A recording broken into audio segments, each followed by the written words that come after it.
Hey guys, it's Amar with Aggregate Haulers. I was looking to go over this monthly maintenance report with some of you guys. I know that there's been a lot of questions, and I just wanted to give you guys some clarity as to how to fill these things out. So up top, obviously, you're going to fill in your truck and trailer information. This example happens to be for the month of December. So as you're making this report, you're looking back at what you did to the truck, and so we need you to document. If you look on this left side, it's asking you what you've done to your tractor and what you've done to your trailer. The first item is your oil change. You absolutely have to put the date of the last time that you changed your oil. If you changed it in December, then you're going to put a day in December in here. If you changed it any day before that, it doesn't matter if you just purchased your vehicle or if you've had your vehicle for 10 years, you're going to have a day that you know that you had your oil changed on that truck. So you have to fill this out. Everything has to be filled out. So here in this example, we changed our oil in October on the 15th. So that was the last time that I changed the oil on there. You greased the truck. Some will argue that you've greased the truck more than a few times in a month, and that's okay. Right here, it's asking you for the last date that you actually greased the truck. So if you greased it 5 times in a month, that's okay. You're just going to include the last date that you greased the truck. Also, same thing with checking the brakes and checking your hub oilers. Some people argue here that you check these every single day. That may be true. And if that is true, all you have to do is put on here the very last time that you checked your brakes and the last time that you checked your hub oilers. More than likely, yeah, you're doing this on your walkarounds and stuff. Checking the brakes is a little more thorough. So, sometimes you need an assistant or someone to help you check your brakes. But if you're just kind of like, visually looking at them, that's okay too. But if you're checking for your slack adjuster distance, then it's most of the time it requires 2 people to help. So, on your trailer, it's asking you for the same items you're greased, or when you greased your trailer. So this is just asking you for the last date that you greased your trailer. And then same thing here, the last day that you inspected your brakes and the last day that you checked your hub oilers. So then we're going to go straight down to the bottom. Again, pause this video, rewind this video, use it as you need to so that you can understand and always reference this section down here. So everything that you'll list down here, well, mainly everything that you're going to list down here is going to reflect what you did up here. But if you did not change your oil in the month of December, you will not put it down here. We changed it in October. That means October's report, we added down here that we actually changed it. On the 15th of October, we changed our oil. But in this case, since it's October and we're in December now, we don't have to list it again over and over and over. We've already got it referenced up here. But when we grease the truck, a lot of times we grease the trucks ourselves, and that's okay, and I understand that. But grease doesn't just, it's not free, and you have to purchase that. And so when you go and buy tubes of grease, go ahead and list and attach all of your receipts on here. The only exempt example on this that you could possibly have is if you paid someone else to grease your truck. You should still have a receipt. If you don't, you can make one. And or ultimate last resort that I really, really hate to see, but it happens. You won't have a receipt, so you'll need to write down here, no receipt. So moving on the 29th is the last day that you inspected your brakes. More than likely, you've done it more than a few times, and that's okay. If you don't, just be honest and then put on there when the last day was that you actually inspected your brakes. So, on here, you inspected your brakes, your tractor, and your trailer. No receipt. Why? Because you did it. You didn't pay anybody else to do it for you. If you did, however, pay somebody to check your brakes, you need to include the receipt on there if you can. Here, obviously, if you're doing a walk around, you're going to see your oil hubs. And if your hub oiler is cracked or whatever, you're going to go and replace it. You'll need to include that down here in this description. If you just checked it and there was nothing wrong, you put your eyes on it, no receipt. Obviously, you didn't pay anybody, so you don't have a receipt. On here, I was talking about earlier, people grease their trucks more than a few times in a month, or sometimes they grease it one time in a month. And either case is okay. You're the owner of your own truck, so you kind of know what it needs. But in this example, we greased our truck twice in a month. We greased it on the 5th of December and on the 23rd of December.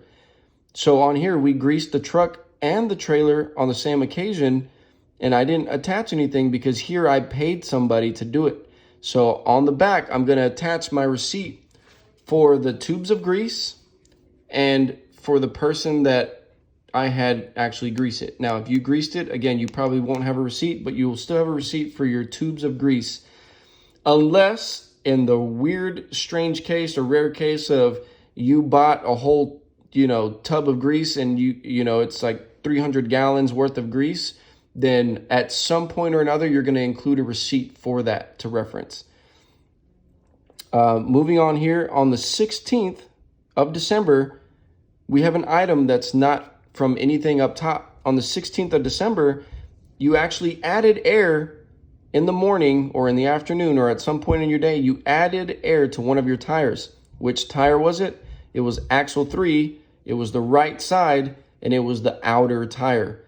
So on axle 3, you found a tire that was flat. Hey, you put air in it because you already had your hose, and you don't have a receipt for that because you didn't call a mechanic. You put air in it. There's no receipt, and that's okay. So you need to list that on there. The next thing is on the 7th of December, you also replaced the quick connect. It was a part of your air hose. It was leaking. Your quick connect wasn't good. You don't put no receipt on here because why? Because more than likely you went to Fleet Pride or you went to some automotive store and you bought a quick connect for that air hose unless you had one on you. If you didn't have one on you, you went out to the store and bought it, you need to include the receipt on the back of your report. The next item is on the 7th, that same day, you rewired your reverse light. But if you did it yourself and now it's working because it wasn't working all of a sudden, now you didn't pay anybody to do it, you're going to write on here, no receipt, because it doesn't take much to fuse two wires together and then put it together. Now you know that it's working, and so you're golden. There's no receipt unless you paid a mechanic, and if you paid a mechanic, again, you're going to get one of these receipts, you're going to fill it out, and you're going to write who you gave that money to and what they did to your truck. This way you'll be able to reference to it and we'll be able to reference as well. This all shows that you're keeping up with your equipment. Should you ever get into a wreck, and I'm knocking on wood, if you ever get into a wreck, the lawyers that are going to represent you on behalf of aggregate haulers, they're going to want to see all of the stuff that you've done to keep up with your truck. Because if you turn in a blank one with nothing written down for months and months and months at a time, imagine this scenario, which I say it's worst case scenario, but if you get in a wreck and someone gets injured, you'll have to answer as to why you haven't done any maintenance to your truck. This is the only proof that we've got, this and receipts. If you don't have any receipts, there's no way to prove, because, if you just say, hey, I did stuff to my truck, no one's going to believe you. The judge isn't going to believe you. And our lawyers that represent you are not going to have a leg to stand on. They're not going to be able to defend you as accurately as if you had all of this stuff written down. Again, you have to sign it. You print your name, sign it, and then you'll put the date down here. This date cannot be a day before the month is over. In other words, if we're doing a monthly maintenance report for December and you put on here a date that's actually before December, like for example, December 15th, you did this, then that means the report is incomplete because you didn't fully finish the entire month and you wouldn't be able to include certain things of maintenance. Likewise, you cannot include down here things that you've done in January. If we're doing a report for December, you can't have stuff written that you did in January up here. This all pertains to the month of December only. So moving on, this next right side, it's asking you, when is the next time that you plan on doing maintenance on your truck? If you plan on changing the oil, if you performed an oil change on the 15th of October, more or less, you're doing maybe 3 months out or maybe 10,000 miles, you're going to do an oil change. Up here, you're just guesstimating, and this is just showing everyone, including the judge, including us, including yourself, that you're planning on changing your oil at some point in the future. You should know more or less when you're going to change your oil next. Same thing goes here. If you grease it every 15 days, or you grease it every 10 days, or you grease it every 5 days, from this day, this was the last time that you greased it. Here it's asking you when the very next time that you plan on greasing your truck or trailer. So in this case, on the 5th, you're planning on greasing it.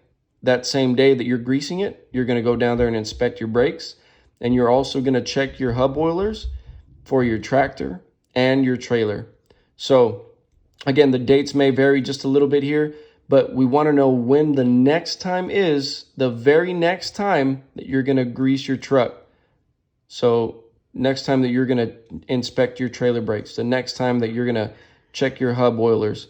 So dates are extremely important, and please do not leave any of this blank. And if you guys have any more questions, please call me, text me, send me your reports before you turn them in. This way I can proofread them. The other thing too is please make sure that you keep copies of every single thing that you do. Reports absolutely need to be turned in on time.